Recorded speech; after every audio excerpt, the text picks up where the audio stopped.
Hi guys, welcome to the channel. In today's video, I'm going to show you how you can clear app data on any Android. Before getting into this video, must subscribe to our YouTube channel and click on the bell icon.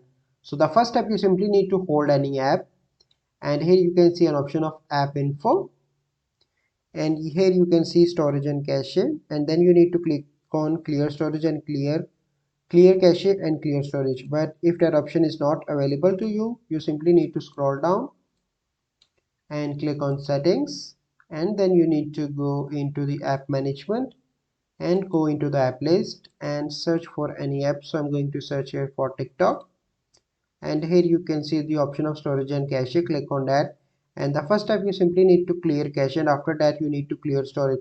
So this is a process. I hope you find this video helpful.